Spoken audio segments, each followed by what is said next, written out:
Hello, and welcome to the video. Today, I wanted to take a look at these Foot Knights from Wargames Atlantic. I thought it was kind of cool that this is just a ragtag group of knights. They're all from different houses, it looks like. They all have their different heraldry on. And I thought it would be fun to paint these guys up eventually. And I had seen a lot of reviews on these, so it kind of really got me curious as to the size of them compared with other lines of miniatures, and could I use them in some of my games. So I wanted to get a box, put them together, and do a little bit of a comparison. I like the box art, how they show all of the different styles that you can paint them in. I like the different colors they use, the different patterns. I think that these guys are going to look really neat all in a unit together. And as you can see here, they painted on some of the battle damage. They just kind of scuffed up a little bit of the shield paint, which I think is really cool. They didn't go overboard with it, but it's definitely something that you can achieve pretty easily. And here, they show this guy with a spear, but they actually put a banner on here. Now, I've seen some tutorials of people making their own banners out of paper and such, so I think that's something that I want to tackle in the near future, and if I do, I'll definitely post a video on how I did it. Now, as I was looking at some of the other information on the box, I noticed these guys are made in the US. That's something that you really don't see too much these days, so I was kind of surprised by that. And now, as far as affordability goes, I bought this set on Amazon, and I know I spent around 35 bucks for this box, and for me, I mean, to get 24 miniatures of this level of detail for $35, I think is an incredible deal. Now if we flip it over and look at the back here, you can see here's just some more examples of the knights and how they painted them. And as you can see on the shields here, I can do some of this freehand. I feel comfortable doing some freehand work on these as far as the straight lines and such go. But I believe that the company also sells decals that you can get for the shields, which, you know, if you're looking for a dragon head or a griffin or a rose to put on your shields, the decals might be something to look at. And decals are really easy to use. I use them a lot with my Space Marines and they come out fantastic, so I definitely wouldn't shy away from buying decals. But I think for some of these, I can do the freehand work. I want to take a look at this Baron's War, because they say on here that they have the rules for the game. So I'm kind of curious how they have them based up. And this kit does not come with the bases. So it's kind of up to you with how you're going to use them, as to if you need the round bases, if you need square bases, or what game you're going to play them with. But yeah, I'm curious to see how the rules are for this game, because I know that this line, they sell a bunch of other different types of miniatures. So I mean, if the game looks good, I wouldn't be opposed to buying other units of different historical figures like this. I'm always looking for a good war game, so I mean, hey, prices like this, it's a very affordable game, and if the rules are good, then hey, why not give it a shot? Now I'm curious what people are using these miniatures for. Are you using them for the Baron's War game, or are you using them for other war games?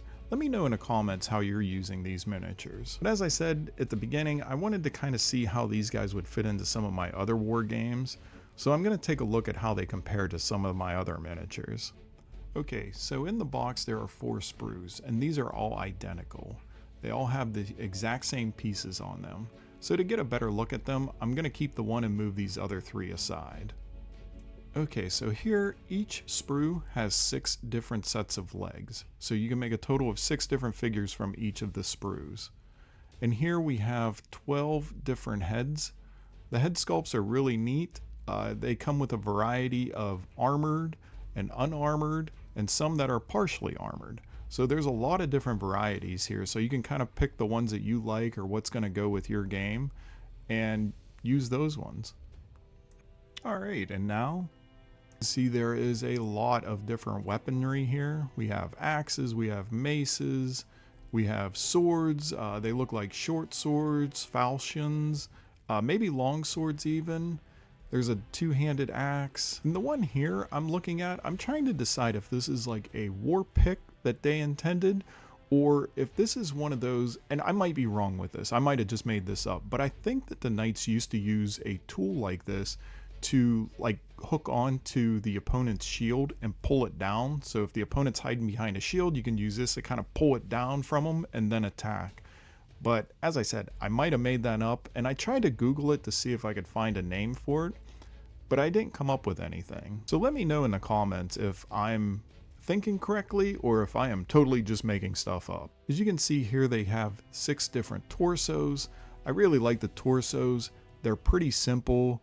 They just have the tunic on them, and they have like a belt for going across and stowing the shield on the back or another weapon. There's not a ton of tiny little details on here that you're going to have to worry about.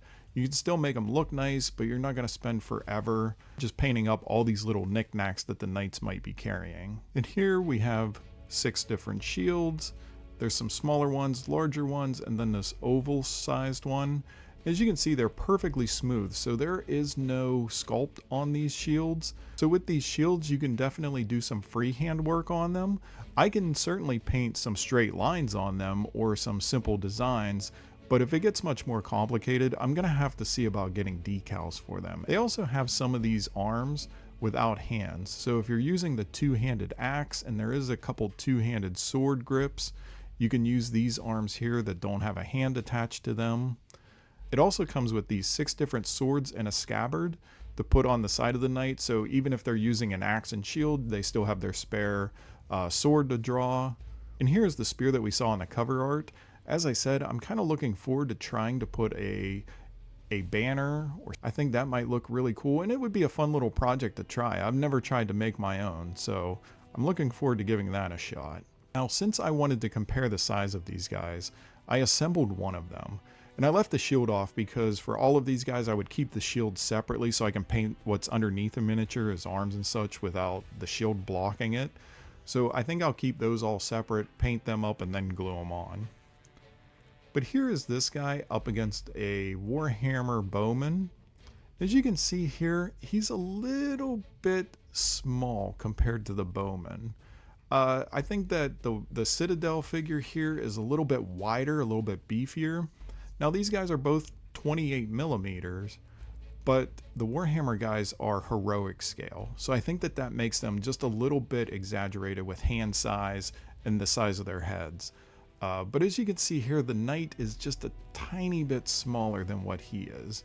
And I would think that a knight in full armor would be a little bit taller than your average bowman. And here he is up against a Chaos Marauder. And as you can see, the Marauder is huge compared to this guy. Like, his arms are double the size of this guy. The back is huge compared to the Knight's back. And overall, the Marauder is just huge compared to this guy. So I know that the Marauders would be a little bit bigger, but I'm not sure that they should be that much bigger. So I'm not sure if you could really mix and match these guys for use with Warhammer. They might be a little bit smaller than what the other miniatures are going to be. Now maybe if you did a full unit of these guys, it would look okay. Now here he is up against a Mage Knight, and I just use this guy for a size comparison to show how big he is. I don't think that you could really use them for Mage Knight, but you know, just to show the size comparison. Here he is up against a D&D skeleton warrior, and as you can see here, they're actually pretty similar. I think that these guys would fit in well with this line. So yeah, I think that you could pop them in your D&D game with no problem. And finally, here he is up against a Reaper model, but the Reaper model is way bigger than what this guy is. I mean, he looks like tiny compared to this miniature. So overall, I think that these are fantastic miniatures. I mean, I gotta say one thing, they were nice and clean. The only real cleaning I had to do was where I had to snip them off the sprue, which is super easy to do. No real mold lines that I found. So getting them prepared and ready to paint shouldn't be a big deal. But I think they have great detail and very nice proportions. So I have to say that just looking at the box art, it gets me excited to paint these guys up. I'm looking forward to coming up with my own patterns for each knight. It's going to look really cool with them all in their own heraldry, but all in a big unit like this. So I'm kind of excited to get these guys painted up, and I think I'm going to use different techniques for different groups of them, but still keep them similar enough where they can all go together. But it's a great way for some extra miniatures to experiment on some different techniques and how to get them painted up.